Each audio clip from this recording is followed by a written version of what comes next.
हरा गुंबद जो देखोगे করে ধরা, আল্লাহকে শক্ত করে ধরা। যদি তিনটা কাজ তোমরা কেউ করো তাহলে আমি আল্লাহর পক্ষ থেকে তিনটা পুরস্কার দেওয়া হবে। কয়টা? আমি আল্লাহর পক্ষ থেকে তিনটা পুরস্কার দেওয়া হবে। এক নাম্বার পুরস্কার হুয়া মাওলাকুম, যারা তিনটা কাজ করবে, এক নম্বরে নামাজ, দুই নম্বরে যাকাত, তিন নম্বরে ওয়াতাসিমু বিল্লাহ, আমি আল্লাহকে মজবুত করে ধরে রাখবে, আমি আল্লাহর দামানকে ধরে রাখবে, আমি আল্লাহর দ্বীনকে ধরে রাখবে, আমি আল্লাহ তাদেরকে তিনটা পুরস্কার দেব। এর মধ্যে একটা পুরস্কার হলো হুয়া মাওলাকুম, এক নাম্বার পুরস্কার আমি আল্লাহ নিজে তার গার্জিয়ান হয়ে যাব। সুবহানাল্লাহ, জোরে কান। আল্লাহ আপনার অভিভাবক, আল্লাহ আপনার অভিভাবক হয়ে যাবে। হুয়া মাওলাকুম ফানি'মাল মাওলা, উত্তম অভিভাবক। দুই নাম্বার পুরস্কার আমি আল্লাহ তোমার উত্তম অভিভাবক হব। তিন নাম্বার পুরস্কার ওয়া নি'মান নাসির, বান্দারে যাকাত দাও, সালাত প্রতিষ্ঠা করো, আমি আল্লাহকে যদি মজবুত করে ধরতে পারো, দুনিয়ার আর কারো প্রয়োজন নাই, দুনিয়ার কোনো মানুষের সাহায্যের প্রয়োজন নাই। ওয়া নি'মান নাসির, আমি আল্লাহ নিজে তোমার জন্য সাহায্যকারী হয়ে যাব। আল্লাহু আকবার। আপনারা ভাই, যুবক ভাইয়েরা এদিকে, আল্লাহ যদি উত্তম সাহায্যকারী আমার জন্য হয়, ওয়া নি'মান নাসির, আল্লাহ আমার জন্য উত্তম সাহায্যকারী, নিকটতম সাহায্যকারী, উত্তম সাহায্যকারী। এই উত্তম সাহায্যকারী বুঝাতে গিয়ে মুফাসসিরিনে কেরাম তাফসীরে লেখেন, ইয়েমেন দেশে একজন আল্লাহর বান্দার বাড়ি ছিল, যার নাম ছিল সুলতান ইবনে আদেল। কর্ম ছিল তার কাঠ কাটা। যিনি কাঠ কাটে আমগো ভাষায় তাদেরকে কি বলি? কাটুরি বলি না? কথা বুঝেন আপনারা আমার? যারা কাঠ কাটে আমরা তাদেরকে কি বলি? কাটুরি। ওই কাটুরি সুলতান ইবনে আদেল বসবাস করত ইয়ামের পাহাড়ের টিলার উপরে তার ঘর। সুলতান ইবনে আদেল পেশা ছিল কাঠ কাটা, ওগুলা বাজারে বিক্রি করা। ওগুলা বাজারে বিক্রি করে যা পয়সা হয় এগুলো দিয়ে সংসার চলে সুলতান ইবনে আদেলের। হঠাৎ একদিন রাতের বেলায় স্বপ্ন দেখে,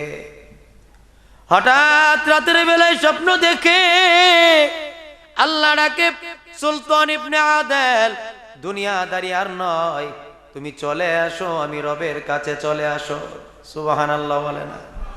আমরাও স্বপ্ন দেখি, সুলতান ইবনে আদেল স্বপ্ন দেখে, আমি স্বপ্ন দেখি অমুকের সাথে আমার ঝগড়া হয়েছে, আমি স্বপ্ন দেখি আমি কাউকে মেরেছি, কেউ আমাকে মেরেছে, আমি বিভিন্ন সময় বিভিন্ন দুঃস্বপ্ন দেখি। সুলতান ইবনে আদেল স্বপ্নে দেখে আল্লাহ ডাকে, এ সুলতান আয়, আমি আল্লাহর কাছে চলে আয়।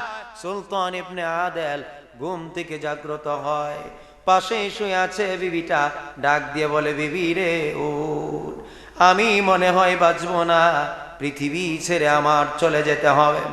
গভীর রজনী বিবি ডাক দিয়ে কই, স্বামী এত গভীর রাত আপনি হঠাৎ এমন কথা বলছেন, কারণটা কি? সুলতান ইবনে আদেল বলে, বিবি রে, আমি গভীর রজনী স্বপ্নে দেখি আমার রব আমাকে ডাকতেছে, আমি আমার রবের ডাকে আমি লাব্বাইক বলে ফেলেছি, আমি স্বীকারোক্তি দিয়েছি, রব আমি আপনার কাছে চলে আসব। বিবি রে, আমার মন সাক্ষী দে আমি বাঁচবো না, আমি তোমার কাছে জানতে চাই, বিদায় বেলায় তোমার কাছে জানতে চাই তুমি কতটা ভালোবাসো আমায়, আমি তোমার কাছে আমি পরীক্ষা নিতে চাই। বিবি বলে, বলেন দেখি কি পরীক্ষা নিতে চান? সুলতান ইবনে আদেল বলে, বিবি রে, আমি যদি পৃথিবী ছেড়ে চলে যায়, আমি গরিব মানুষ, টাকা পয়সা রেখে যেতে পারলাম না, দিন দিন কাঠ কাটি এগুলা বিক্রি করে আমি সংসারের জন্য যা পাই এগুলা সংসারে খরচ করি। আরে বিবি মরে যাওয়ার পরে কাফন কিনবে এমন টাকাও তো আমি রেখে যাই নাই। বিবি রে, আমি যদি মারা যাই, মারা যাওয়ার পরে আমার কাফন কি দিয়ে দিবে? বিবি ডাক দিয়া বলে, চিন্তা নাই, আমার 10 হাত কাপড় আছে, 12 হাত কাপড়, 3 টুকরো করে আপনার কাফন দিয়ে দেব, যদি আপনার অনুমতি থাকে। সুলতান ইবনে আদল বলে, বিবি পরীক্ষায় আমি তোমাকে পরীক্ষা নিতে চেয়েছি, আমি বুঝে গেছি তুমি আমাকে কতটা ভালোবাসো। সংসারে যদি বিবি তার স্বামীকে ভালোবাসে, যথাযথ শ্রদ্ধা সম্মান করে, বিবিটাকেও স্বামীটা বোঝার চেষ্টা করে, খেয়াল করে দেখবেন এই পরিবারের মধ্যে অশান্তি হয় না। যেই পরিবারের স্বামীটাও বিবিকে বুঝে না, বিবিটাও স্বামীকে বুঝতে চায় না, খেয়াল করে দেখবেন এই সংসারের কেওয়াজ অশান্তি দূর হয় না। কথা বলেন না কেন? স্বামী স্ত্রীর সম্পর্ক এমন একটা মধুর সম্পর্ক, স্বামী স্ত্রীর সম্পর্ক এমন একটা সম্পর্ক, আমার যার সম্পর্কের সুন্দর সমাধান, সুন্দর চরিত্র আমার দিনের দয়ার রাসূল শিখিয়ে দিয়ে গেছেন, ওই দিকে যায় না। সুলতান ইবনে আদল বলে, বিবি গো, তোমার কাপড় দিয়ে কাফন দিতে হবে না, আমি যদি মারা যাই আমার এই জুব্বা দিয়ে আমার কাফন দিয়ে দিবা। বিবি রে, এই কলাটা মাথার পাশে বাঁধিয়ে দিবা, হাঁটু পর্যন্ত আসবে, বাকিটা লতা পাতা দিয়ে ঢাইকা দিবা। বিবি ডেকে বলে, স্বামী হে, কাফন না হয়ে দিয়ে দিলাম। বিবি, স্বামী বলে, বিবি রে, রাতের বেলায় যদি মারা যায়, রাতে আমার গোসল দিও, কাফন দিও, জানাজা দাফন করে দিও, দিনের জন্য অপেক্ষা করিও না। বিবি ডেকে বলে, স্বামী কাফন পাইলাম, এবার গভীর রাতের বেলায় যদি আপনার মরণ হয়, তাহলে আমি রাতের বেলায় ইমাম পাবো কই, মুসল্লি পাবো কই, মানুষ পাবো কই, কে আপনাকে গোসল দিবে, জানাজা দিবে, কবরে নামাবে? বিবিকে ডাক দিয়া কয়, বিবি রে, টেনশন করিস না, আমি পাহাড় থেকে ওই পাড়ায় গিয়ে নামাজ আদায় করেছি, 5 ওয়াক্ত নামাজ আমি ইমামের পিছনে পড়েছি। আমার ইমামকে ডাক দিবি, আমার ইমাম যেন এসে আমাকে জানাজা পড়ায় দিয়া যায়। ইমামের সাথে একটা ভালো সম্পর্ক রাখেন। ইমামের সাথে সম্পর্ক যার ভালো, ইমামের সাথে সম্পর্ক যার ভালো, ওই মুসল্লিটা যদি মারা যায়, একদিন হলে ইমাম মসজিদের কোনায় বসে মুসল্লির জন্য দোয়া করবে। আমারে দাওয়াত করে আনছেন কিশোরগঞ্জ থেকে, ভৈরব থেকে, আমি আজকে আলোচনা করব, টাকা দিবেন চলে যাবো, আর ইমাম 5 ওয়াক্ত নামাজ পড়াবে আপনাকে, 5 ওয়াক্তই ইমাম আপনার জন্য দোয়া করবে। কথা বলেন না, ঠিক না? প্রতি জুমায়, সাপ্তাহিক জুমার দিনে ইমাম আপনার জন্য দোয়া করবে। তাহলে আমার চাইতে সম্পর্কটা ইমামের সাথে গভীর হওয়া লাগবে। কথা ঠিক কি না? তো আমাদের দুর্ভাগ্য, আমরা ইমামের সাথেই আমাদের সম্পর্কটা উল্টা হয়। মসজিদে যাও, কিছু মুরব্বি টুরব্বি যায়, এগুলা অনবরত ইমামের পিছনে লাগা থাকে। কথা বলেন না কেন? আছে না কিছু মুরব্বি অনবরত ইমামের পিছনে লাগা থাকে। ইমাম কোন দিকে হাঁটলো, কোন দিকে গেল, কোন দোকানে বসলো, কার সাথে কথা বললো, এইগুলা নিয়ে তার মাথা ব্যথা। তিনিও দেখবেন যে একটা দোকানে বসে, হ্যাঁ আমরা মোল্লাটা, এটা আপনি সর্বনাশ করে, এটার বদলাই নাম লাগবো কি? আছে না নাই? না বানায় কইতেছি মনে হয় আমি। আপনারা বিরিজ কান্দি না থাকতে আমাকে ভৈরব দেয় বেশি আর কি, আমরা ভৈরবের কথা কয়ে যাই। আপনারা ইমাম আপনার বন্ধু, যিনি 5 ওয়াক্ত আপনার নামাজের বার তার ঘাড়ে নিয়া, যিনি 5 ওয়াক্ত নামাজ আপনাকে পড়াচ্ছে, আপনি সব কিছু বাদ দিয়ে ইমামের সাথে একটা সুসম্পর্ক তৈরি করা উচিত ছিল। সেটা না করে ইমামের সাথে একটা দুশ্মনী।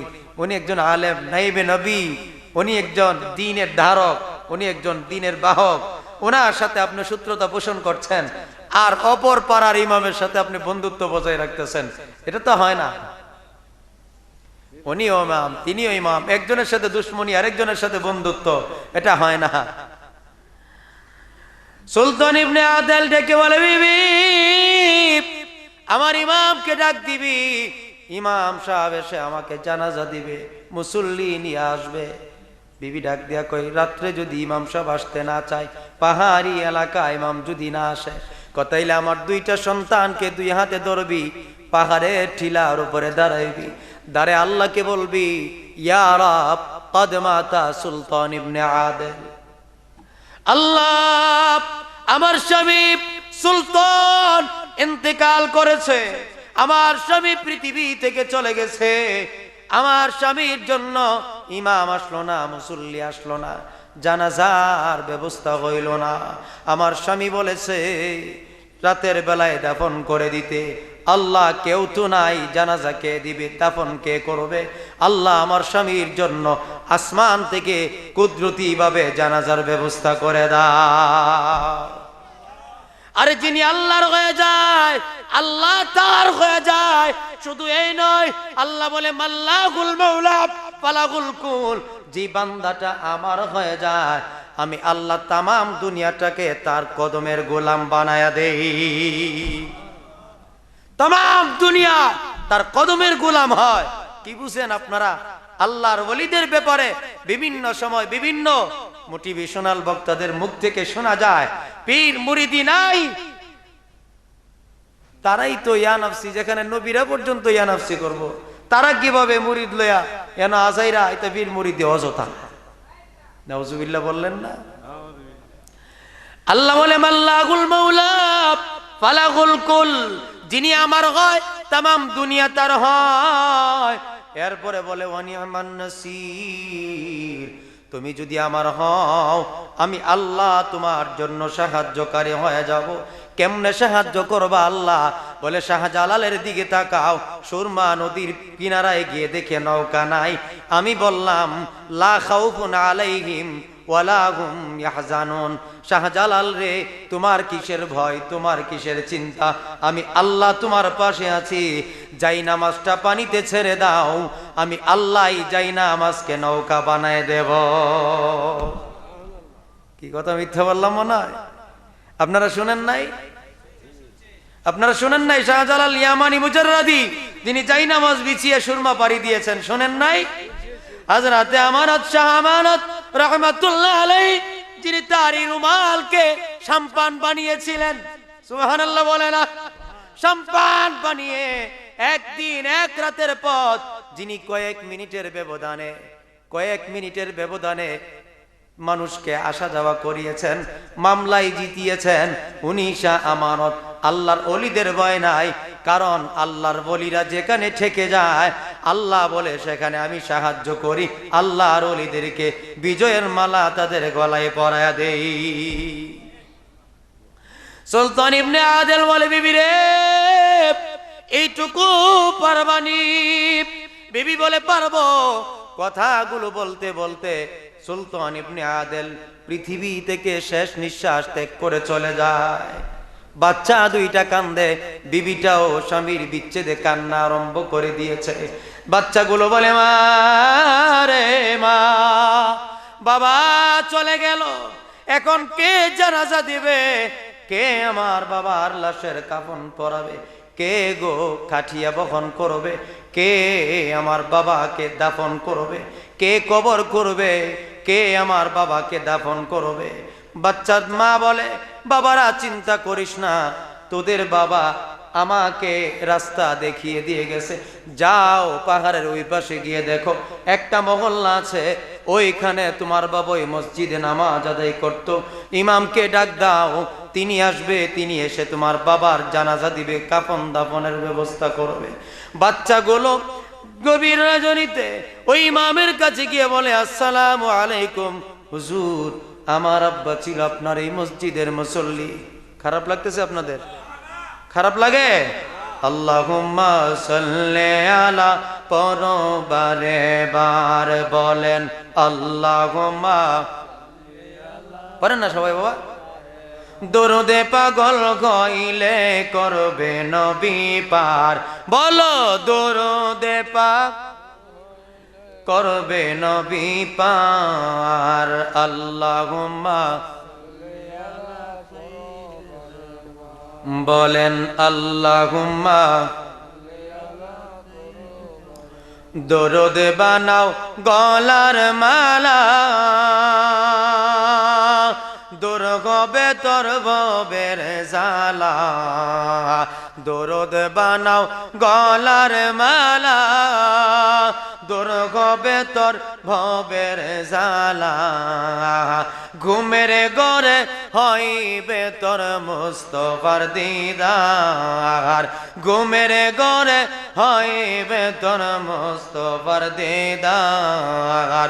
আল্লাহুম্মা পরবারে বার বলেন আল্লাহুম্মা।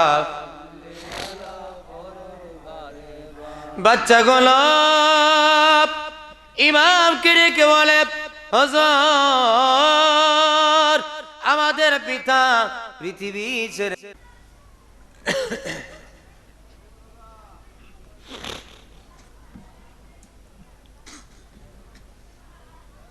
أعوذ بالله من الشيطان الرجيم.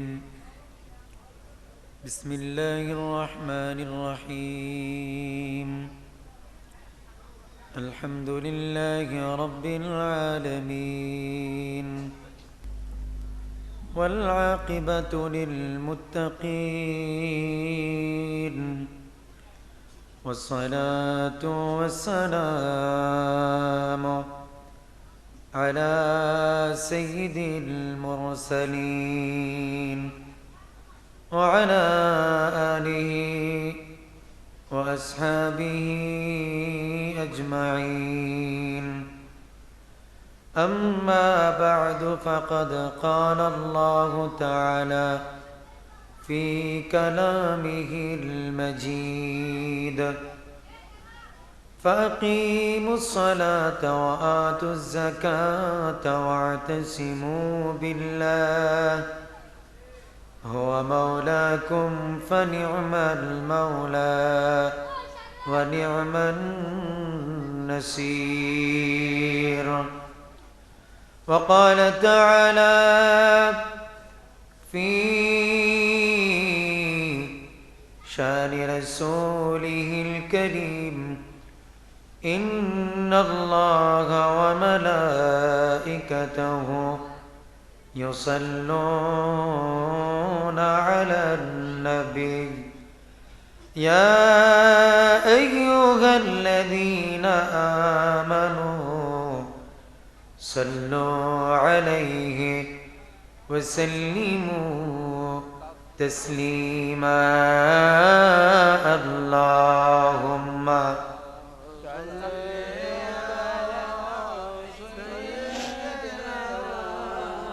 مولانا محمد وعلى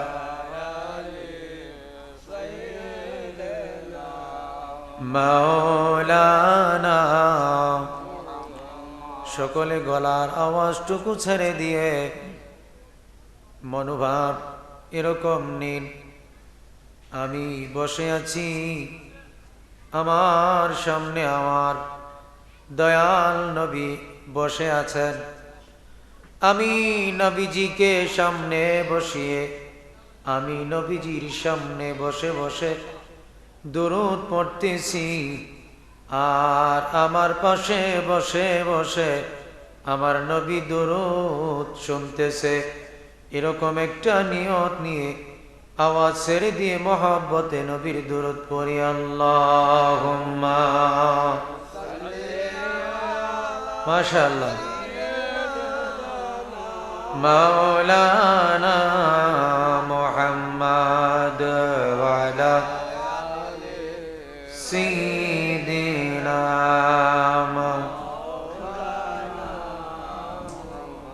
नहीं दो जगह में मिसाल मुहम्मद जमाले खुदाया कमाले मुहम्मद। अल्लाहुम्मा সকলে জোরে জোরে পড়ি। মাওলানা মুহাম্মদ ওয়া আলা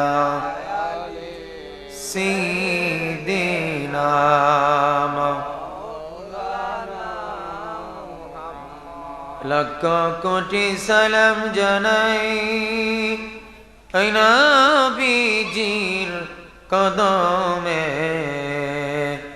যার উসিলায় মুক্তি পাব রোজ হাশরের ময়দানে। আল্লাহুম্মা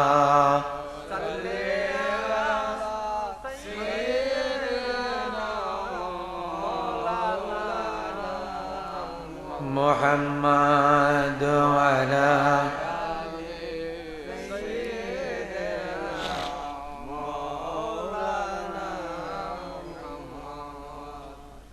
মরণ পাখি যেই দিন এসে করবে ডাকাডাকি থেমে যাবে জীবন তোমার বন্ধ হবে আখি ওরে মন থেমে যাবে জীবন তোমার বন্ধ হবে আখি মরণ পাখি যেদিন এসে করবে ডাকাডাকি থেমে যাবে জীবন তোমার বন্ধ হবে আখি ওরে মন থেমে যাবে জীবন তোমার বন্ধ হবে আখি। আল্লাহুম্মা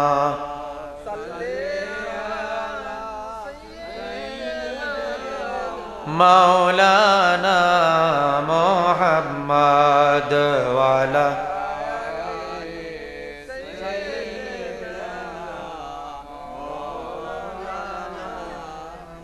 আল্লাহুম্মা সাল্লি ওয়া সাল্লিম ওয়া বারিক আলাইহি। আল্লাহ পাক আজকের মাহফিলে আমাদেরকে মাহফিলের অতিথি হিসেবে মাহফিলের মেহমান হিসেবে আমাদেরকে কবুল করেছেন, বসার সুযোগ দিয়েছেন। সেজন্য আমরা সকলে শুকরিয়া আদায় করি সকলে একবার আলহামদুলিল্লাহ। যথেষ্ট মানুষ আছেন, প্রেমিক দুই একজন থাকলেই যথেষ্ট। কথা ঠিক আছে? প্রেমিক কয়েকজন দুই একজন থাকলেই রাত কাটিয়ে দেওয়া যায়। আর যদি হাজারো মানুষ হয়, প্রেমিক না থাকে, তাহলে তাদের সাথে সময় অতিবাহিত করা যায় না। লেগেছে গো, আমাদের বাবার জানাজা দিতে হবে, হুজুর চলেন, কাফন দিতে হবে, গোসল করাতে হবে। পাহাড়ি এলাকা, কেউ নাই, হুজুর আসেন, আমাদের পিতা আপনার কথা বলে গিয়েছে। হুজুর ডেকে বলে, বাবা রাত্র গভীর, মানুষ কোথায় পাবো? কেউ যাবে না, যাও তোমরা গিয়ে লাশের পাহারা দাও। সকাল হলে কুয়াশা কেটে গেলে আমি যাব, মানুষ যাবে, তোমার বাবার লাশের জানাজা হবে। ছেলেগুলো চলে আসলো কাঁদতে কাঁদতে, মার পাশে দাঁড়িয়ে বলে, মা গো, হুজুর তো আসলো না, বলছে সকালে আসবে। আর এদিকে সুলতান ইবনে আদেলের ওসিয়ত হলো রাতারাতি দাফন করে দিও। স্বামীর লাশের জানাজা দিতে হবে। সুলতান ইবনে আদিলের বাচ্চা দুটো মা কেড়ে বলে, মা এখন কি হবে? আল্লাহ কিভাবে মানুষকে সাহায্য করবে? আপনি যদি আল্লাহর হয়ে যান, আল্লাহ কিভাবে আপনার সাহায্য করবে? মুফাসসিরিনে কেরাম বোঝাতে গিয়ে ঘটনা টেনেছে। কি হবে এখন? আমার বাবার জানাজা কে দিবে গো মা? মা ডেকে বলে, বাবারা চিন্তা নাই, বিকল্প রাস্তা তোমার বাবা আমাকে বলে গিয়েছে। কি রাস্তা?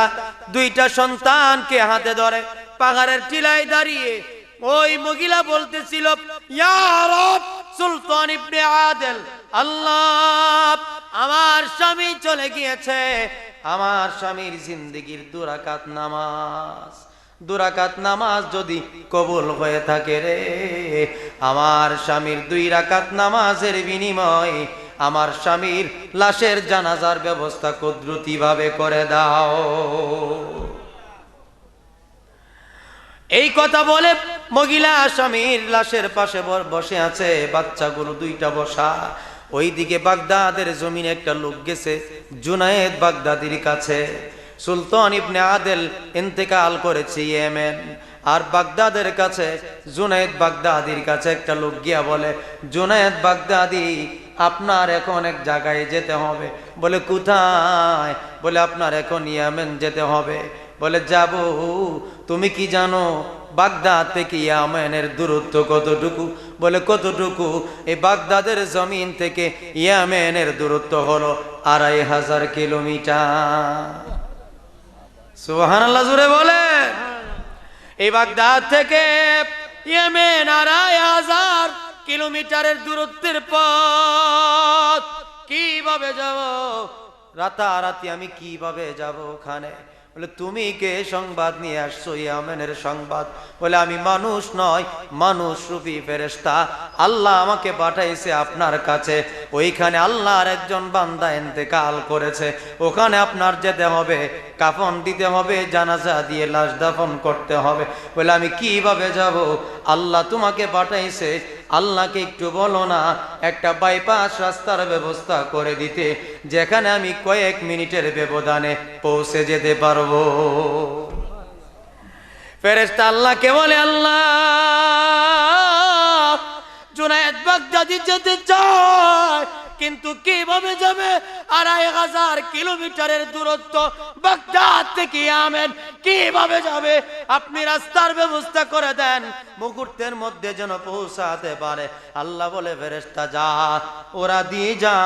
সুলতান ইবনে আদেলের লাশের নিচ থেকে যে মাটিগুলো তার সাথে লাগা আছে, ওখান থেকে এক মুঠো মাটি নিয়ে আয়, আয়না জুনায়েদের সামনে ছিটায় দে। আর জুনায়েদকে বল তার সঙ্গীয় 12 জন মুরিদ সহ যেন সেজদায় পড়ে যায়। সেজদায় পড়বে বাগদাদের জমিনে, সেজদা থেকে মাথা উঠাবে, সেজদা থেকে মাথা উঠাবে, সেজদা থেকে মাথা উঠাইয়া দেখবে 2500 কিলোমিটারের রাস্তা পার হয়ে ইয়েমেন দেশে পৌঁছে গেছে। জোরে বলেন আল্লাহু আকবার। আল্লাহর ক্ষমতা আছে নিও, এই আওয়াজে বোঝা যায় আল্লাহর ক্ষমতা নাই। আল্লাহর ক্ষমতা আছে। যিনি এক রাত্রে নবীরে 27 বৎসর মেরাজ করায়। সুবহানাল্লাহ বললেন না?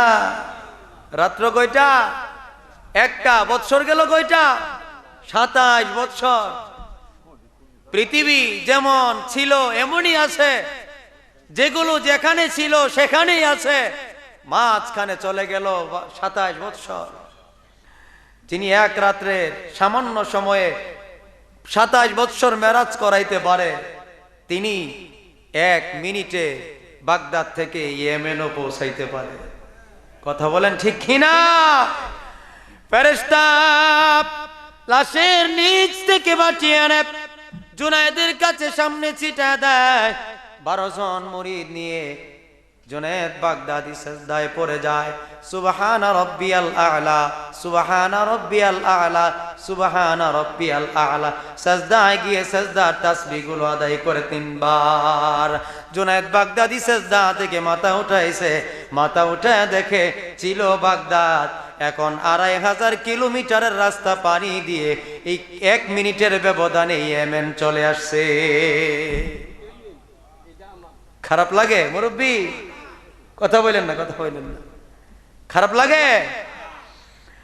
দেখে একজন মহিলা, পাশে 2টা সন্তান, কান্না করে। পাশে গিয়ে বলে, এই লাশ, যার লাশ, ওনার নাম কি? সুলতান ইবনে আদেল। বলে জি হুজুর, ওনার নাম সুলতান ইবনে আদেল। তো কি ব্যাপার, তার কাফনের এই অবস্থা কেন? বলে তার ওসিয়ত জুব্বা দিয়ে কাফন দিতে। পায়ের পাশ শর্ট পড়েছে, জুব্বা মাথার পাশে, কলার মাথার পাশে নিয়ে যখন মুষ্টি বেঁধেছি, পা পর্যন্ত জুব্বা এসেছে। স্বামী বলেছে লতা পাতাগুলো দিয়ে বাকি অঙ্গটা ঢাইকা দিতে, তাই করেছি। কাপন নাই, কাপন কিনার টাকা নাই, আমরা গরিব। অমনি করে জুনায়েদ বাগদাদি মাথা থেকে মাথার পাগড়িটুকু খুলে ফেললেন, সুবহানাল্লাহ। মাথা থেকে পাগড়ি টান দিয়ে খুলে দিয়ে জুনায়েদ বাগদাদি রাহমাতুল্লাহি আলাইহি বলে, নাও আমি জুনায়েদ বাগদাদির মাথার পাগড়ি তোমার স্বামীর কাফন দিয়ে দিলাম, আমার পাগড়ি দিয়ে বাকি অঙ্গটা ঢাইকা দাও। সুবহানাল্লাহ বলে না? কেন সুবহানাল্লাহ বলেন না? কেন বলবেন? আরে যিনি একজন মানুষ বিদায় হয়েছে, যার শেষ সম্বল কাফনের কাপড়টুকু হয়েছে, যার কাফন হয়েছে আল্লাহর একজন ওলির মাথার পাগড়ি মুবারক দিয়ে। সুবহানাল্লাহ বলে না? আর কোন দন চাই না মুর্শিদ, আমি আর কোন দন চাই না মুর্শিদ, যাইতে আমায় সঙ্গে নিও।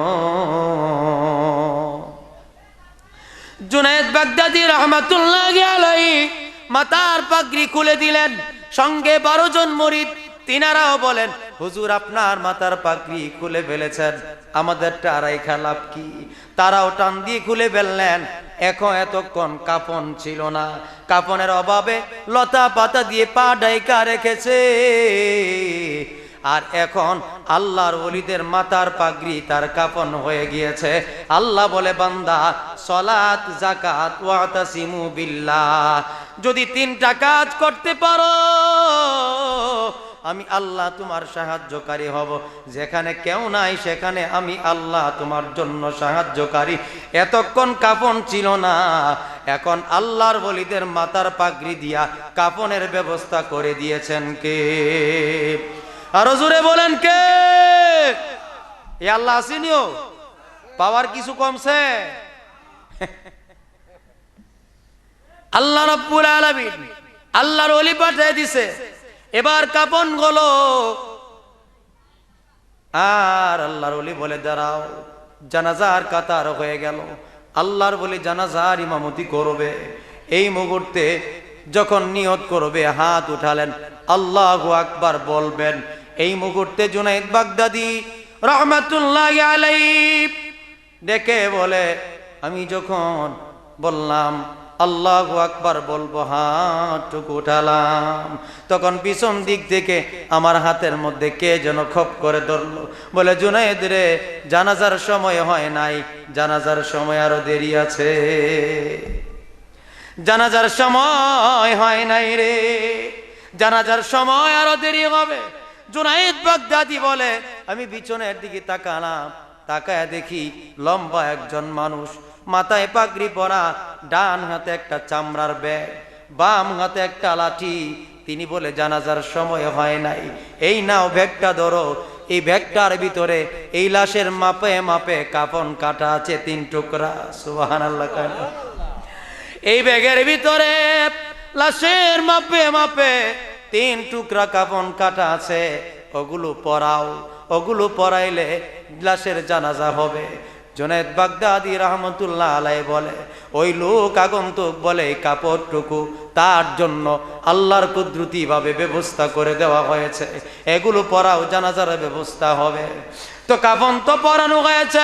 বলে, না, 1000 কাফন পরালেও এগুলো পরাতে হবে, এগুলো দুনিয়ার কারো দেওয়া নয়, এগুলো আল্লাহর কুদরতি ভাবে আল্লাহর পক্ষ থেকে দেওয়া। আল্লাহু আকবার। আল্লাহর পক্ষ থেকে দেওয়া রে জুনায়েদ, এই কাফন গুলো পরাও, নইলে লাশের জানাজা হবে না। আল্লাহর পক্ষ থেকে দেওয়া, এগুলো পরানোর পর জানাজা হবে। এইগুলো পরানো হলো। এবার ওই আগন্তুক বলে, জুনায়েদ রে, এবার মনে কিছু নিও না, পিছনে যাও, লাশের ইমামতি তোমার নয়, আল্লাহ আমাকে নামাজ পড়ানোর জন্য পাঠাইছে। জুনায়েদ বাগদাদি বলে, হুজুর ঠিক আছে। কাপড় পরানো হলো, জুনায়েদ পিছনে চলে গেল, ইমাম সামনে দাঁড়ালো, সামনে দাঁড়ায়া 4 তাকবীরের জানাজা পড়িয়ে দিল। আল্লাহু আকবার, আল্লাহু আকবার, আল্লাহু আকবার, আল্লাহু আকবার, আসসালামু আলাইকুম ওয়া রাহমাতুল্লাহ, আসসালামু আলাইকুম ওয়া রাহমাতুল্লাহ। 4 তাকবীরের জানাজা শেষ।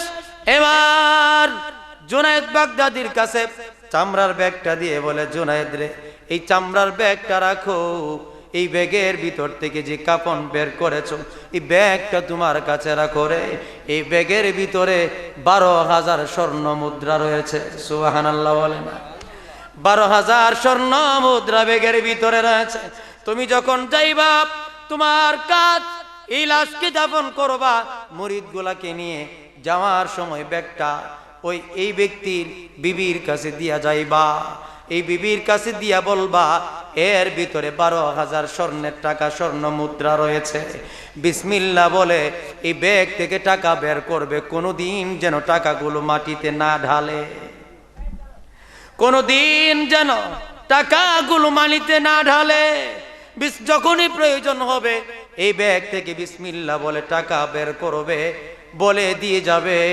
যতদিন টাকা বের করবে বিসমিল্লাহ বলে বলে বের করবে। জুনায়েদ রে সুসংবাদ শোনায় যায়, তাদের জীবন ফুরাবে, ব্যাগের টাকা ফুরাবে না। আল্লাহু আকবার। আল্লাহর কুদরত। আল্লাহ পারেনি? কথা বলে না পারে? এটা আল্লাহর নবীর মুজিজা। আল্লাহর নবীর কোন মুজিজা আল্লাহর নবী নিয়ে যায় নাই, উম্মতের উপকারের জন্য রেখে গেছে। নবীর মুজিজা কি জানে? সাহাবীর বাড়িতে নবীরে দাওয়াত দিছে, নবীজি খাসির সামনের দিকে ঠ্যাং খাইছে পছন্দ করতেন। কোন দিকে ঠ্যাং? কথা বলেন না, কোন দিকের? সামনের দিকে ঠ্যাং পছন্দ করতেন। সাহাবীর বাড়িতে গেছে, নবীজিকে ঠ্যাং আইনা দিছে সামনেরটা একটা, পরবর্তীতে নবী বলেন আরেকটা দাও, দিল আরেকটা, এখন বলে আরেকটা দাও। সামনের ঠ্যাং তাকে কয়টা? আপনারা বিরিজকান্দির মানুষ জানেন না? খাসির সামনের ঠ্যাং তাকে কয়টা? সাহাবী কেমনে না করব, যার নাই সামনের ঠ্যাং তো দুইটাই থাকে, দুইটা তো দিয়ে দিছে, তো এখন কেমনে না করব? সাহাবী আস্তে করে কই, ইয়া রাসূলুল্লাহ খাসির তো সামনের ঠ্যাং দুইটাই থাকে। অর্থাৎ সাহাবীর ইচ্ছে হইল জানায় দেওয়া যে দুইটা থাকে, দুইটা তো দিয়ে দিছে, আর করতে দিব। নবীজি ডেকে বললেন, সাহাবী রে তুমি কথা না বলে আমি রাসূল চাইছি, তুমি যদি আনতে থাকতে তাহলে আমি যতবার চাইতাম ততবার তুমি তোমার এই পাতিল থেকে ঠ্যাং আনতে পারতে। আমার চাওয়া শেষ নাই, এই আল্লাহর কুদরতের শেষ নাই। সাহাবী রে তুমি যদি না বলতে আবার আনতে যাইতে কি আরেকটা ঠ্যাং ঠিকই পাইতে, আরেকটা ঠিকই পাইতা। বুঝেন না? যেই নবী খাইলে হাড়গুলো ফালাই দিলে ওগুলা থেকে আবার খাসি জন্ম হয়। জাবির ইবনে হযরত জাবিরের দুইটা ছেলে কোরবানি দিয়ে দিছে নবীর প্রেমে, ওদিকে যায় না। তো কি বললেন জুনায়েদ, যাওয়ার সময় ব্যাগটা ওই মহিলার কাছে দিয়ে যাইবা, বলবা ব্যাগ থেকে বিসমিল্লাহ বলে বলে টাকাগুলো বের করবে, জীবন ফুরাবে, টাকা ফুরাবে না। কথা বলে যখন চলে যায় জুনায়েদ বাগদাদি থাপা দিয়ে তার হাত ধরে ফেললেন। কোথায় যাও? এতক্ষণ কিছু বলি নাই, আমারে জুনায়েদ জুনায়েদ কয়া ডাকো। আইসা বলো কাফন পরাও, পিছনে যাও, ইমামতি তোমার না আমার, এই তুমি দাফন করবা, ব্যাগ পৌঁছে দিবা, তুমি তুমি করে ডাকো, সম্বোধন করো, জুনায়েদ জুনায়েদ বলে আমার নাম ধরে ডাকো। বোঝা যায় 1000 বছর আগে থেকে তুমি আমারে চিনো। এতক্ষণ কিছু বলি নাই, শুধু শুনে গেলাম, কাজ করে গেলাম। এখন তুমি চলে যাইবা পরিচয় না দিয়া, এটা হতে পারে না। ধরলাম কোনোদিন ছাড়বো না, আগে পরিচয় দাও, তারপরে কদম সামনে দাও। পরিচয় না দিলে একটা কদম সামনে যেতে দিব না। আমি জুনায়েদ কিন্তু বড় পাহলওয়ান ছিলাম, বড় পাহলওয়ান। আমি বাগদাদের পাহলওয়ান ছিলাম।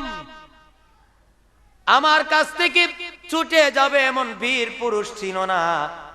এরপরে আমি সিররি সাক্তির কাছে গিয়ে বায়াত হয়ে এই পথে এসেছি। আমি কিন্তু পাহলওয়ান ছিলাম, ধরেছি ছাড়বো না। আস্তিনা আস্তিনা ছিঁড়ে যাবে, জামা ছিঁড়ে যাবে, কিন্তু তোমাকে ছাড়ছি না। পরিচয় দাও।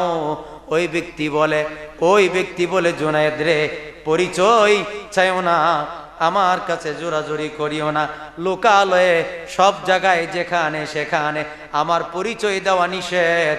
তবে কানটা সামনের দিকে বাড়াও, কারো কাছে বলিও না, আমার পরিচয় তোমার কাছে দিয়ে যায়।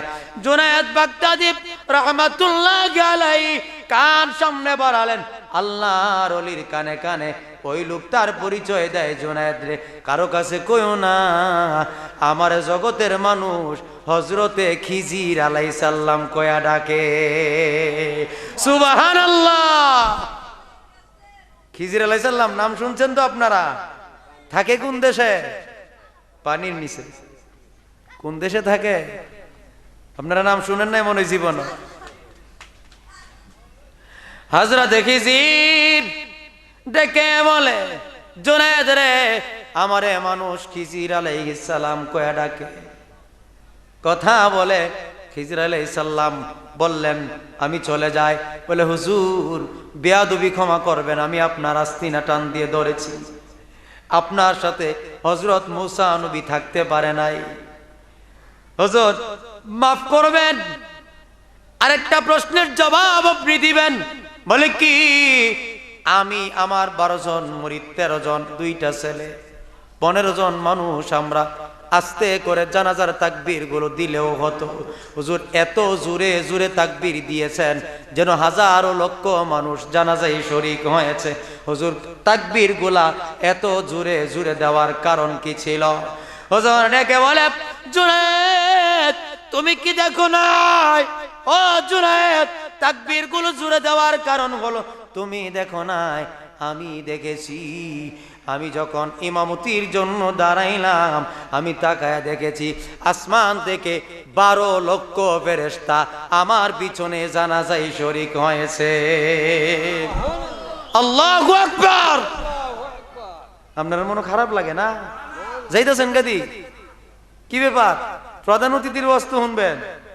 আমি তো মনে করেন যে হাঞ্জালাইতের মৌলবী, আমার বস্তু খারাপ লাগবোই, প্রধান অতিথির ওয়াজ না ভাল লাগবো?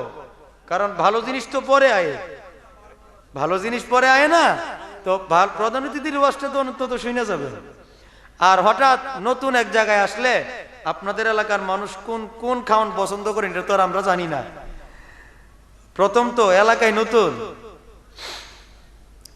হুজুর ডেকে বলে, আমি দেখেছি আসমান থেকে 12 লক্ষ ফেরেশতা এই জানাজায় শরীক হয়েছে। পাহাড়ের উপরে, পাহাড়ের নিচে, সমতলে, চিপায় চাপায়, গুহায়, সব জায়গায় ফেরেশতা দিয়া ভরপুর। এই জন্য আমি তাকবীর গুলো জুড়ে দিয়েছি যেন সবাই শুনতে পায়। কথাটা বলে চলে গেছে। জুনায়েদ বাগদাদী চিন্তা করে, আহারে এত বড় একজন আল্লাহর ওলি জানাজার ইমাম হয়, 12 লক্ষ ফেরেশতা যার জানাজা দেওয়ার জন্য চলে আসে, দুনিয়ার মানুষ তারে চিনে নাই। এই মানুষটা দুনিয়ার সাধারণ মানুষ নয় রে, উনিও আল্লাহর জবরদস্ত একজন আল্লাহর ওলি। ঠিক কিনা? যার জানাজায় 12 লক্ষ ফেরেশতা হয়, যার জানাজার ইমাম হয় হযরত খিজির, যার জানাজার ইমামতির জন্য বাগদাদ থেকে জুনায়েদ রে পাঠায় দেওয়া হয় কয়েক মিনিটের ব্যবধানে। এই মানুষটা সাধারণ মানুষ নয় রে, তবে কি দিয়া এত বড় আল্লাহর ওলি হয়েছে? কি গুণ, কি আমল দিয়া, কিসের মাধ্যমে এই মর্যাদা আল্লাহর কাছ থেকে হাসিল করলো? কি দিয়ে আল্লাহরে খুশি করলো? যার কারণে আল্লাহ খুশি হইয়া তার লাশের ইমাম বানাইলো হযরত খিজিরকে, মুসল্লি বানাইলো 12 লক্ষ ফেরেশতারে। ওইটা জানার জন্য লাশ দাফন করে যখন বাড়িতে ব্যাগটা দিয়ে যাবে, ব্যাগটা মহিলার কাছে দিয়ে বলে, মা গো ব্যাগটা রাখো, 12,000 স্বর্ণ মুদ্রা আছে, বিসমিল্লাহ বলে টাকা বের করবা, জীবন ফুরাবে, টাকা ফুরাবে না। এর মধ্যে আল্লাহর কুদরত, এটা আল্লাহর কুদরতি ব্যবস্থা। মা আমি চলে যাব, যাওয়ার আগে একটা কথা তোমার কাছে জানতে চাই গো মা, কেমন স্বামীর সংসার তুমি করেছো গো মা, হয়তো বা চিনো নাই। ও মা, আজকে তোমার স্বামীর লাশের জানাজার ইমামতি করেছে হযরতে খিজির, আর মুসল্লি হয়েছে আসমানের 12 লক্ষ ফেরেশতা। এতক্ষণে সাউন্ড দিছে। আমি ওয়াজের মাঝখান দিয়ে এরকম অভ্যাস নাই যে সাউন্ড ওটাও বাড়াও, প্রধান অতিথি আবার সময় হয়েছে, এখন বেচারা সাউন্ড বাড়াই দিছে। মৌলবী বালা আইব, সাউন্ড বালা দিব না রে ভাই, ঠিক না? আল্লাহর ওলি জুনায়েদ বাগদাদী ডাক দিয়ে বলে, মাগো যাওয়ার বেলা একটা কথা বলবানি। মা একটা কথা বলো, তুমি কেমন স্বামী পাইছো যার ইমাম হয় হযরতে খিজির, যার জানাজার মুসল্লি হয় আসমানের ফেরেশতা? মাগো একটু বলবা তোমার স্বামী কি আমল করত, কোন আমল দ্বারা আল্লাহকে খুশি করেছে? বিবি ডাক দিয়া বলে, কে গো আপনি? আপনাকে চিনি না। বাহির থেকে হযরতে জুনায়েদ ডেকে বলে, মা আমাকে চিনবেন না, আমি জুনায়েদ বাগদাদী, আমি জুনায়েদ বাগদাদী গো মা, আমাকে চিনবা না? বলে, কেন চিনব না? আপনি ওই জুনায়েদ বাগদাদী যার গল্প আমার স্বামী অনেক সময় রাতে বিছানায় শুয়ে শুয়ে আপনার গল্প আমাকে শোনাইতো। মধুর, আজকে আমরা বউলিয়া টিকটক দেখি, কথা বলেন না কেন? বউলিয়া টিকটক দেখি, সিনেমার ছবি দেখি, রিমেক্স গান দেখি, তো এই বউ তো ওই গানের মতোই বউ। এই এই এগুলারে সরাই দেন না, এগুলো তো টিকটক দেখে আইছে মনে হয়।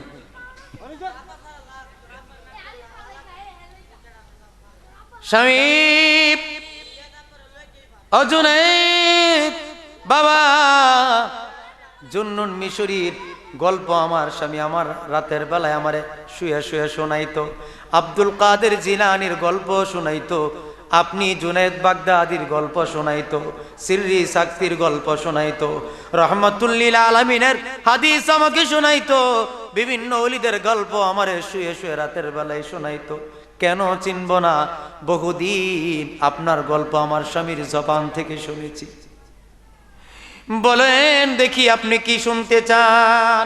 জুনায়েদ বাগদাদী কয়, মাগো আপনি বলবেন আপনার স্বামীর জীবনের কিছু আমলের কথা আমারে বলেন, আমি জানতে চাই আপনার স্বামীর জীবনের কোন আমলের দ্বারা আল্লাহ আপনার স্বামীকে কবুল করেছে, খিজিরকে ইমাম বানাইছে, ফেরেশতাকে মুসল্লি বানাইছে। মাগো দয়া করে বলবানি। ভিতর থেকে স্বামীটা, ভিতর থেকে বিবি বলে, জুনায়েদ কলম থাকলে লেখা লও, বইলা যাইবা কলম থাকলে লেখা লও। আমি বলি, আমার বিভাগের পর থেকে আমার স্বামীর মধ্যে 4টা গুণ দেখেছি। কয়টা? কথা বলেন কয়টা? আওয়াজে বোঝা যাইতেছে আপনারা জীবন আওয়াজও গেছে। কথা বলেন কয়টা গুণের কথা বললো? বিবি রেখে বলে, আমার দাম্পত্য জীবনের শুরু থেকে আমি দেখে আসছি 4টা গুণ আমার স্বামীর মধ্যে। লেখা লরে জুনায়েদ, লিখে নাও। জুনায়েদ বলে, বলো। আমি শুনতেছি, বলো। বলে, 1 নাম্বার গুণ, আমার স্বামী জীবনে কোনোদিন নামাজ ছাড়ে নাই। সুবহানাল্লাহ বলবেন না? আমি দেখেছি আমার স্বামী জীবনে কোনোদিন নামাজ ছাড়ে নাই। এই জন্য আমি বলেছি ফাকিমুস সালাহ, আল্লাহর আয়াত শুনে আমি বলেছি, আল্লাহ বলে নামাজ প্রতিষ্ঠা করো। যদি নামাজ প্রতিষ্ঠা করতে পারো, হুয়া মাওলাকুম, আমি আল্লাহ নিজে তোমার অভিভাবক হয়ে যাব। দুনিয়ার মানুষ যেখানে নাই, ইমাম আসলো না রাতের বেলায় জানাজা দিতে, আরে ইমাম না আসলে কি হবে? আল্লাহ বলে ইমামের দরকার নাই, আমি পানির নিচ থেকে হযরতে খিজিরকে ইমাম বানায়া পাঠাবো। আল্লাহু আকবার। ইমামের দরকার নাই, আমি খিজির ইমাম বানাবো। মুসল্লির দরকার নাই, আমি আসমানি ফেরেশতা তোর মুসল্লি বানায়া দেব। সুবহানাল্লাহ বললেন? কি দরকার? আল্লাহ বলে হুয়া মাওলাকুম, আমি আল্লাহ তোমার হয়ে যাব। ফানি'মাল মাওলা, উত্তম অভিভাবক, ওয়া নি'মান নাসির, উত্তম সাহায্যকারী হয়ে যাব। আমি আল্লাহ তোমাকে সাহায্য করব। কিভাবে সাহায্য করব তুমি নিজে কল্পনাও করতে পারবা না। আরে অনেক সময় দেখবেন যে আমরা নিজেরা অবাক, আরে এটা কেমনে হইলো, এটা তো হওয়ার কথা ছিল না, কেমনে হয়ে গেল? আল্লাহ বলে কুন ফায়াকুন। এটা কেমনে হয়ে গেল? এটা তোমার জানার বাহিরে, এটা আল্লাহর কুদরতে হয়েছে, ঠিক কি না? ডেকে বলে আমি কোনদিন দেখি নাই আমার স্বামী কোনদিন নামাজ কাজা করে নাই রে। এবার ডেকে বলে 2 নাম্বারে জুনায়েদ রে লেখো, 2 নাম্বার আমি দেখেছি আমার স্বামী সারাদিন পরিশ্রম করত, কাঠ কাটতো, সন্ধ্যাবেলা বাজারে বিক্রি করত, খুব কষ্টে আমাদের সংসার চলতো। রাত্র যখন গভীর হয়ে যেত, ঘরের বাতি জ্বালাতো না, অন্ধকার রাতে আমার স্বামীর গুনগুন শব্দের কথা শুনতাম। আমি মাঝে মধ্যে ভাবতাম গভীর রজনীতে আমার স্বামী কার সাথে কথা কয়, গভীর রজনী আমার স্বামী কার সাথে কথা বলে। মাঝে মধ্যে আলো জ্বালিয়ে দেখতাম নামাজের বিছানায়। আমার স্বামীকে বলতাম, স্বামী হে, এত গভীর রজনীতে আপনি কার সাথে কথা বলেন? আমার স্বামী বলতো, বিবি রে ঘুমাও, দুনিয়ার কারো সাথে আমি কথা বলি না। রাত্র গভীর যাই নামাজ বিছাইয়া আমি সুলতান আমার আল্লাহর সাথে কথা কই। আর আমরা সবাই ঘুমায় গেছে, ফোন কানে লাগায়া, রাত্র গভীর ফোন কানে লাগায়া, গাছের নিচে একটু উপরে উঠায়া, গাছের নিচে দাঁড়ায়া দাঁড়ায়া আমরা আমরার মাসুকের লোকে কথা কই। কথা বলেন না কেন? তো এই মানুষগুলা কিভাবে আল্লাহওয়ালা হবে? এই মানুষগুলা কিভাবে আল্লাহরে রাজি খুশি করবে? যেই বয়সে আল্লাহরে রাজি করার কথা, এই বয়সে আমরা আল্লাহরে বেজার করতেছি, ঠিক না বাবা? সময় তো চলে যাচ্ছে, একটা দিন আসবে এই সময়টার জন্য আমরা আফসোস করব। মুরব্বীদেরকে জিজ্ঞাসা করেন, এরা আমাদের বর্তমান আমাদের যে সময়টা, এই সময়টার জন্য তারা আফসোস করে।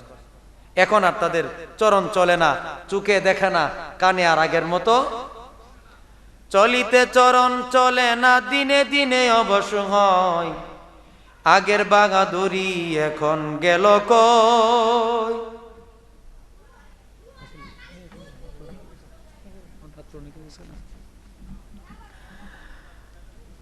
ডেকে বলে আমি দেখেছি